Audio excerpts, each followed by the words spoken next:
Hey guys, this is exciting. I'm gonna do a trailer breakdown of the Wheel of Time trailer that just released yesterday. Little info on this. One it is going to be riddled with spoilers. I'm going to talk about stuff throughout the books. So if you don't want anything spoiled, this is not the breakdown for you. Go check out Daniel Green or any of the amazing channels out there that are doing additional breakdowns of this. This is going to be full of spoilers.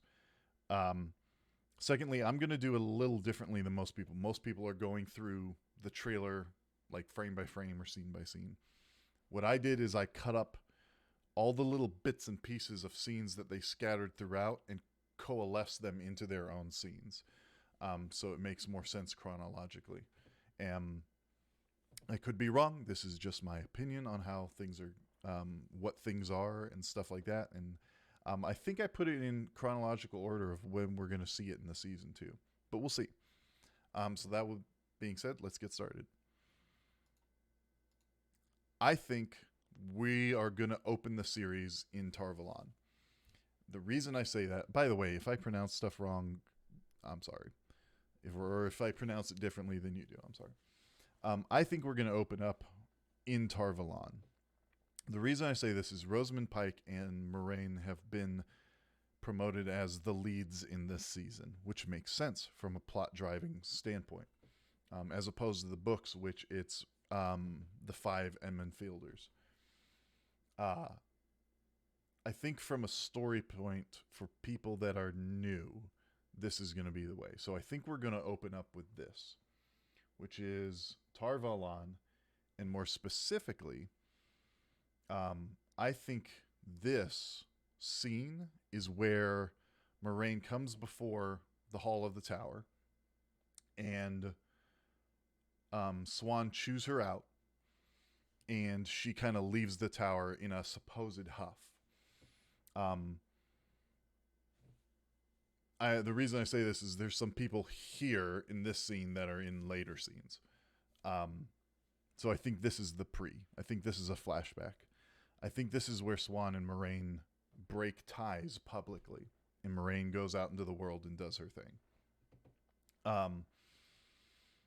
Couple things to note here. Couple changes from the books, actually. One, the colors of their Aja are much more prominently displayed than in the books. In the books, they just dress as normal and they have a shawl with a fringe that signifies which Aja they're in. The fringe is colored differently. I like this change. For new viewers, it very quickly, without seeing anything else other than this scene, I know that this is a female-dominated organization and that there are different sects within this organization just based on their clothing. I like this change a lot. I think it's brilliant. I don't think it changes too much in the books. There is some concern that they may not be able to hide who they are out in the world, but don't really care. One thing to note too is they managed to wear all different colors without necessarily changing their country of origin's style. So we see people that, by the way, is this Varen? There's a good chance that this is Varen. We see her here too. I think that's Varen. But anyway, I don't know if Varen was a sitter. But anyway, but we see people with drastically different clothing styles that are all wearing the same color. Even the reds here, you see maybe 3 different countries of origin right there. And then you add these in. So they've done it in a way where they maintain the bold color of their Aja and yet still get to reflect their country of origin, which is really, really cool. I like that. All right, so I think this is where Siuan chews Moiraine out. Oh, man. This design is just gorgeous. By the way, it was revealed in a Q&A that this is all physical. There's no CGI here. This was all just built, which is incredible. But the collar instead of the Amyrlin shawl, brilliant. Also, Taryn maze-like tattoo. Terran designs as a tattoo. Very cool. Way to show her country of origin. Um, I think she comes down, chews out Moraine, and then walks back up and pronounces judgment. That's how I think it's going to go. Leanne, I don't think likes the decision, or she's having some kind of suspicion that, like she did in the books, that this isn't really legit. But either way, that's the pronouncement. Now, this scene, I think, is Swan and Moraine working this out. And either this is going to be before the pronouncement or afterwards, where they meet together and Moraine tells the plan about how she's going to go out and seek the dragon. Interesting note, too. This scene and this scene are in two different parts of day. So I think we're going to see a morning or a evening, whatever it is. And this is all going to be part of the same scene. All right. Then we go into what is the first scene in the trailer. I think this is going to be, and a lot of people do, Egwene and Nynaeve's backstory. I believe this is part of, she gets yeeted off the cliff here into the water. Note the color of the water because that's going to come in a little bit. I believe this is part of her training to become either a wisdom, or I think it's part of becoming a woman in Two Rivers, or a combination of both. Maybe she's becoming a woman at the same time she is being accepted or brought into being a wisdom. So she gets down. It looks like she's trying to fight the stream. Right? She's trying to fight against it. The next shot, she is very serene. She has surrendered to the river's flow, and this is going to come in handy later when she learns how to surrender to Sadar, which, cool foreshadowing here. Just really cool. She's fighting here in the Whitewater, but here, man, she's just surrendered. She's going with the flow of the river. That is dope. That is really dope foreshadowing. And then here she rises up. This water is the same color as the Wine Spring River, so I believe this is just part of the coming up. Interesting to note that here, her hair is not in a braid. She had it when she was yeeted off the cliff, but I assume in all of this stuff, it's come loose and such. And then here she pops up out of the water. Bam. And we go to Two Rivers in Emond's Field. Which, Two Rivers, right there. There's your Two Rivers. Very cool. All right, Emond's Field looking whole. And this is all like legit too. Some of the background may be CGI, but wow. How amazing does this look? Now, there's some nitpickers that go, oh, the roofs aren't thatched. Okay, who cares? In the chimneys, there's not the right number of chimneys on the inn. I don't really care about that either. But hey, to each their own. If some of you want to be Senbui, that's fine. Just gorgeous set though. Holy crud. We see the three boys, Rand, Mat, and Perrin. By the way, look at this dude's back. People are saying, oh, the actor doesn't look like he's big enough. That boy is thick. He got big. Which, interesting notes, some people have missed that he is throwing down his dice. There's a scene where you can see the dice clearly. I don't know where it is. But he's holding a dice cup with dice in it, which is perfect. So they're all chatting, talking.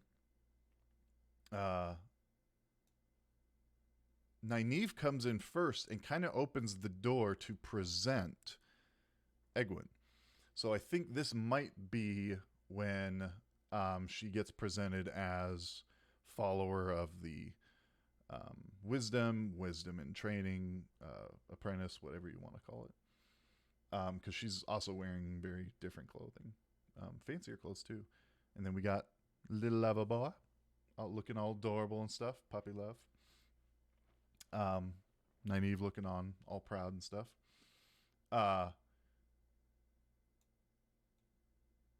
these three, I think, were perfect casting.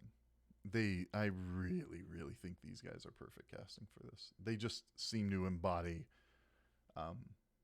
those three. Then we get a little bit of a hint that Rand and Egwene might be in a bit of a physical relationship. It looks like they're in the Wine Spring Inn. Which, okay, that's a little risky. Egwene, your dad kind of lives here, but all right. But they seem to have a physical relationship, which is awesome. I like that. It's part of aging up the characters from middle to I think 18 and 19 in the books when they left to looks like early 20s. Makes sense. Takes it out of that, like a lot of people have said, and Rafe, the showrunner, has said, takes it out of the YA category, young adult category. So then we get a little bit of peek of that, and then we get this scene where Moiraine comes in. The thing is, I don't think this woman is wearing this cloak and boots. All right, look at this. And look at that. I think that's really clever editing. I don't think this person and this person are the same. I think this might be a guitar playing Tom here. I think we just see Tom, and it's actually not revealed to us that it is Tom. Could be wrong. This could be Lan. It could be the Myrddraal right before he starts raising all hell. But I don't think this and this... well, I pretty much can guarantee that this and this person are not the same. All right? So Moiraine's coming into the Wine Spring Inn. Everybody's probably making much ado about the fine woman that has just arrived, as they did in the books. We get a little bit of dancing from Beltane, and then we get this. People are saying this is them fleeing in the attack, but I want to play this through for a second. Nobody else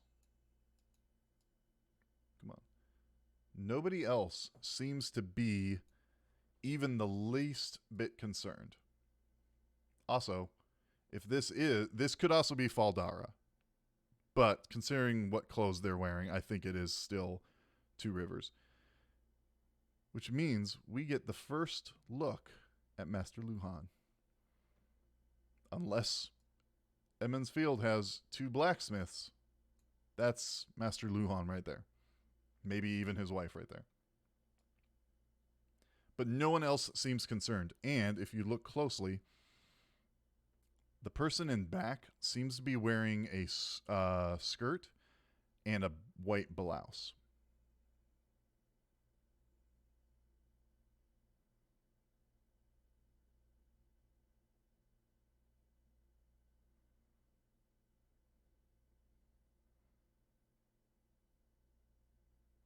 So I think this is a couple days prior. I do not think it is anything more than maybe a badger got released. Maybe they played a prank and they're now running from a very angry mistress of the house. That kind of thing. Maybe they're running from Mat's mom. Regardless, this is very clearly a woman chasing them. So Mat may have done something that Mat shouldn't have. Maybe it's Egwene chasing them.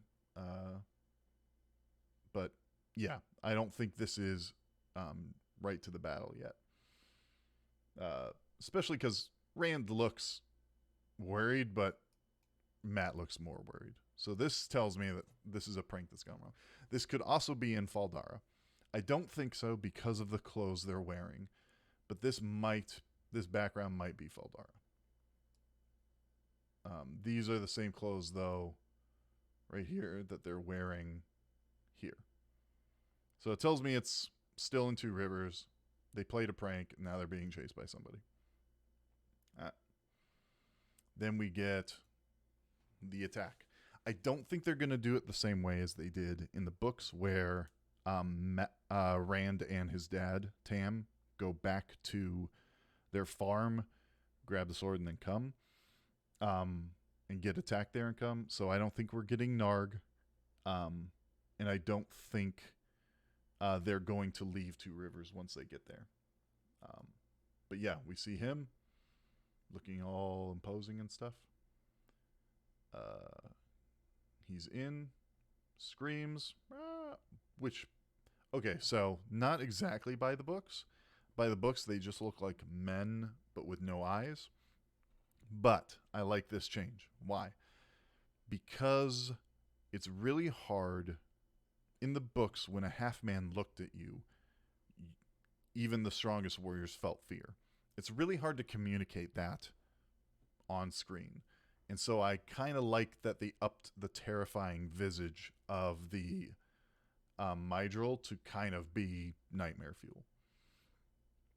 Then the army's coming in. He's got all the Trollocs there, which we still have not gotten really clear version. I changed a little bit of the contrast and brightness in this. So we do see some have tusks. There's one with a beak, couple with beaks actually, couple with horns. So we are getting Trollocs, which is cool. But no clear shots of them yet. And in this shot anyway, a lot of it looks really practical. Very Uruk-hai from Lord of the Rings looking. All right, then the attack on Two Rivers. Egwene and Nynaeve, which, look what she's wearing right here. White top, skirt. Who are they running from? White top with a skirt. So I'm guessing they're running from Egwene right before all this crap kicks off. And then Trollocs invade. And then we have Lan and Moiraine just wiping things out. So she's starting to weave the power, which, okay, another comment. Some people have said the weaves are all white and they are not colored. So 2 things on that. One, to do individual strands of color in this would be a nightmare from an FX point of view. That is a ton of work. All right, because you think about if she's weaving 4 different things together, then they have to miniaturize what they're showing here, put 3 more on, and then color grade them all differently. Then you have to worry about, are those 4 colors, for instance, if she's doing a 4-color weave, is those 4 colors casting all 4 colors in ambient light too? So they're probably, for simplicity's sake, going to white. It also may be a case where, as we, the watchers, learn more about the One Power, we start to see more color in it. In the books, you don't really see the One Power until you've trained enough to do that. Rand and Egwene both use the power a couple times without actually seeing the weaves. They do it instinctually. If they were to see this, they would know that they were weaving. So it may be that we're seeing this. It's obviously casting ambient light, but we start to see more filaments of color as the show goes on. I don't think that's the case. I think they're just going to keep it white because it's easier that way. And less time consuming as far as from an FX point of view. I love that she and him are like fighting together with this, where she just blows it over him. May even be helping propel him. And then he stabs. And then she calls in the lightning. Which, really cool little thing here. The weaves serve as like lightning rods to guide the lightning down. Just a dope little thing. And then Lan goes nuts some more. As soon as they're stunned, he goes in. I really like to see these two fighting as a unified team and not just her casting as he's like walking around doing his own battle. They're fighting together. She's stunning something so he can like roll into it, and then she's hitting things with lightning and he finishes it off with the sword. That's just really, really cool. Just dope. Then Shadar Logoth. Alright, so we got Shadar Logoth after.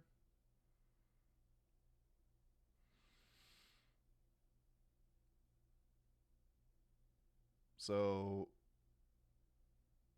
one. Oh, this is not Shadar Logoth.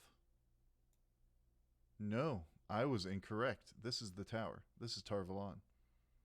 I did not notice this before. But yeah, all of this is Tar Valon, so scratch that. This is pretty obviously Shadar Logoth.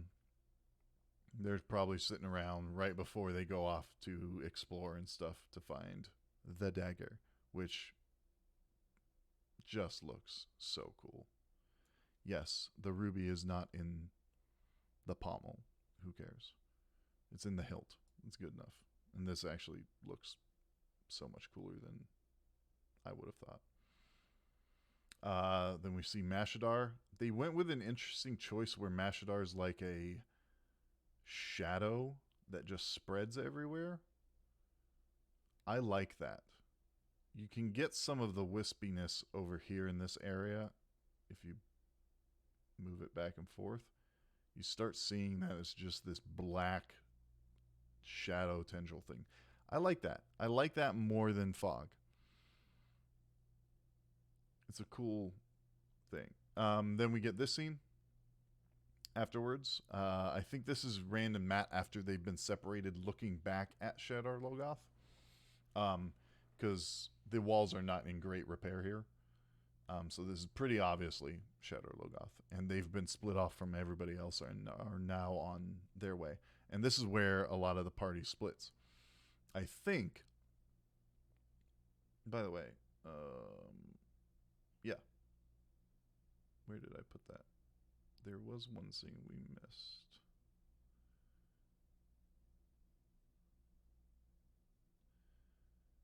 Maybe not.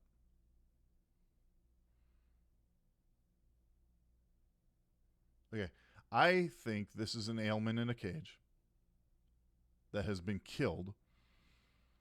And I think this is after Shadar Logoth as Rand and Mat are making their way to the tower or Camlin or wherever they're going to... Well, not Camlin, because we know Camlin's not going to be in there.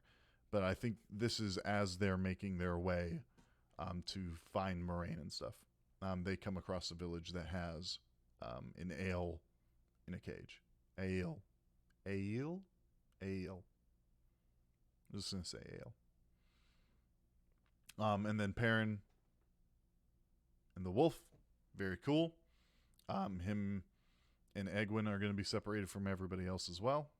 And I have a different theory on that later, too. So, and then obviously Moiraine, Lan, and Nynaeve are separate from everybody else. There is a scene... Did I not put it in to this breakdown?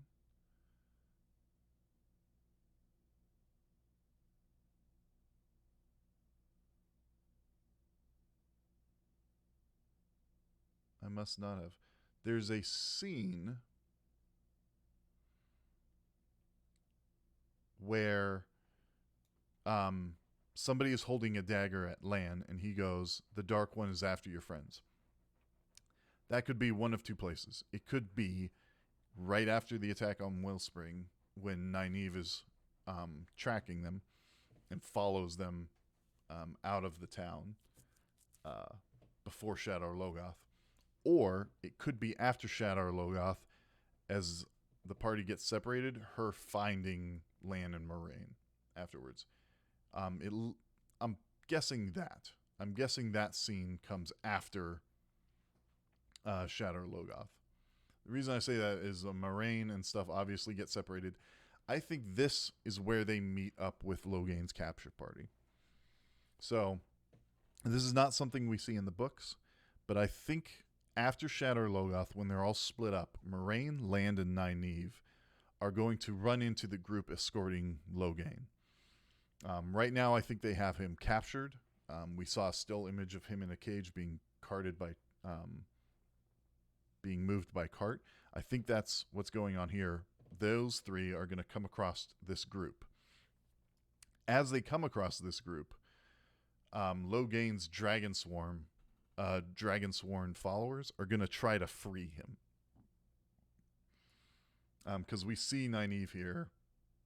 And then right here we see Land stepping in front of Nynaeve, which is just adorable. We also don't see Moraine around. We see warders, which interesting, cool little note. They don't have warders because red, obviously, which is cool. But I think they're going to run into this group that are escorting Logain, and they are going to get involved in a battle where Dragonsworn are coming in. Also, cool design on the swords. Very Kukri-like. There's another name for the sword type. But I like how the Dragonsworn have different sword styles. As if there are a bunch of different guys, and different clothing too. There's a bunch of different guys that have forsaken their countries and lands and callings and have all gone in to follow who they believe is this dragon. Interesting note, guy with the axe back here too in this scene. The warder with the axe. I think during this attack, Logain's going to try to break free because normally they have him held with more sisters. I think a lot of the sisters are going to go up to try to fight. And while they're doing that, while this fight is going on upstairs, Logain's going to blow everybody away and try to escape.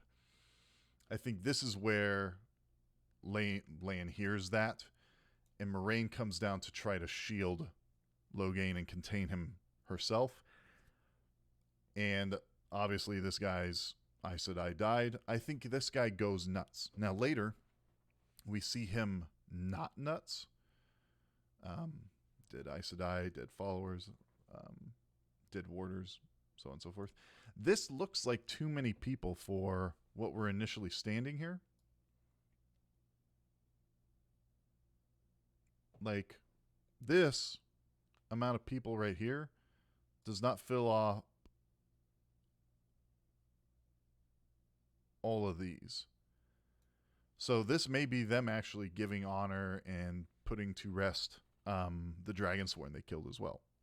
Especially since most of these people are still alive. So if that's cool, if that's true, cool little detail there. Here he's not nuts. So I get right here him going out of his mind and attacking. But here he's not crazy. So one of two things is true. I'll tell you the most likely and then what I think. Most likely thing is they're removing that part of the war, the bond between Aes Sedai and a warder, where the warder goes nuts and just throws himself into battle until he dies. That could be the case. I don't think it is.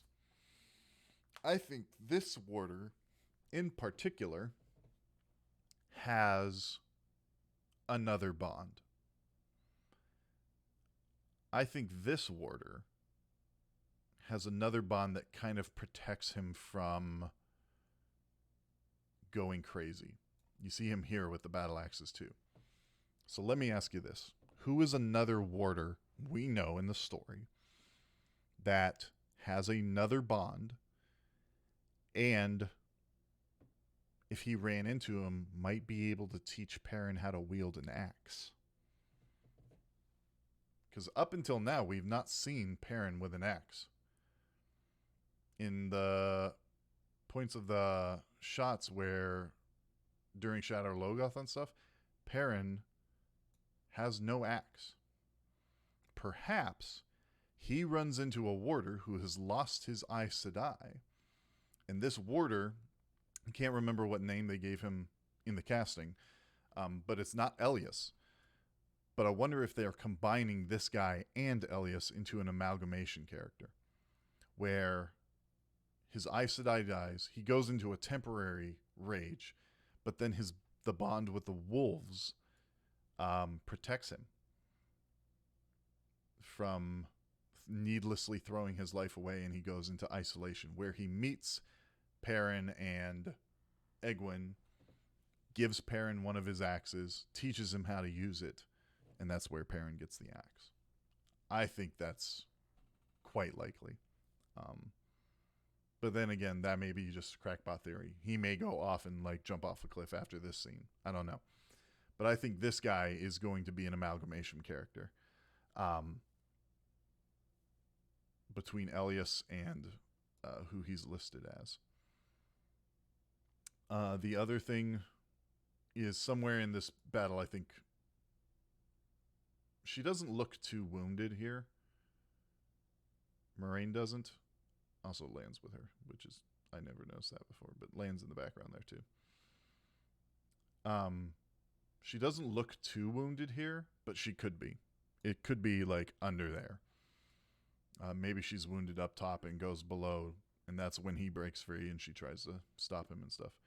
But at some point she gets wounded and she gets healed. This may even be before they get there. This may even be as she was wounded on the way to join up with them.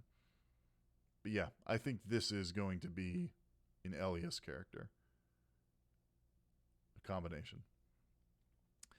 Then we see Moiraine getting healed. And then this, I think, is later on as they make their way north to Fal Dara. I think this is way after all of that. So yeah, that's my breakdown of tying all these different scenes together into one cohesive whole. Maybe I was close. Maybe I got a few things out of order, but I generally think that's how this is all going to go. I think we're going to open on Tar Valon, get a little Egwene and Nynaeve backstory, which I am all here for. See a little bit of Two Rivers, the attack on Beltane. They flee. They start fleeing off to go to Shadar Logoth, hit Shadar Logoth, get split up, and then Moiraine, Lan, and Nynaeve hit them. Perrin meets the wolves, and maybe later on meets the warder guy, and Mat and Rand do their own thing. I don't know where they're going to meet back up again. It may be Tar Valon. That would be interesting if they did, since they're not meeting up in Caemlyn. We pretty much know that. So where they meet up, I don't know. And where they meet Loial, I have no idea. But yeah, that's what I think for that. This is the closest break. As we get more trailers and stuff, I'll break them down some more. But yeah, some interesting little tidbits I saw, including possible Master Luhan and a possible Tom, and a possible Elias. So yeah, have a good night. Have a good day.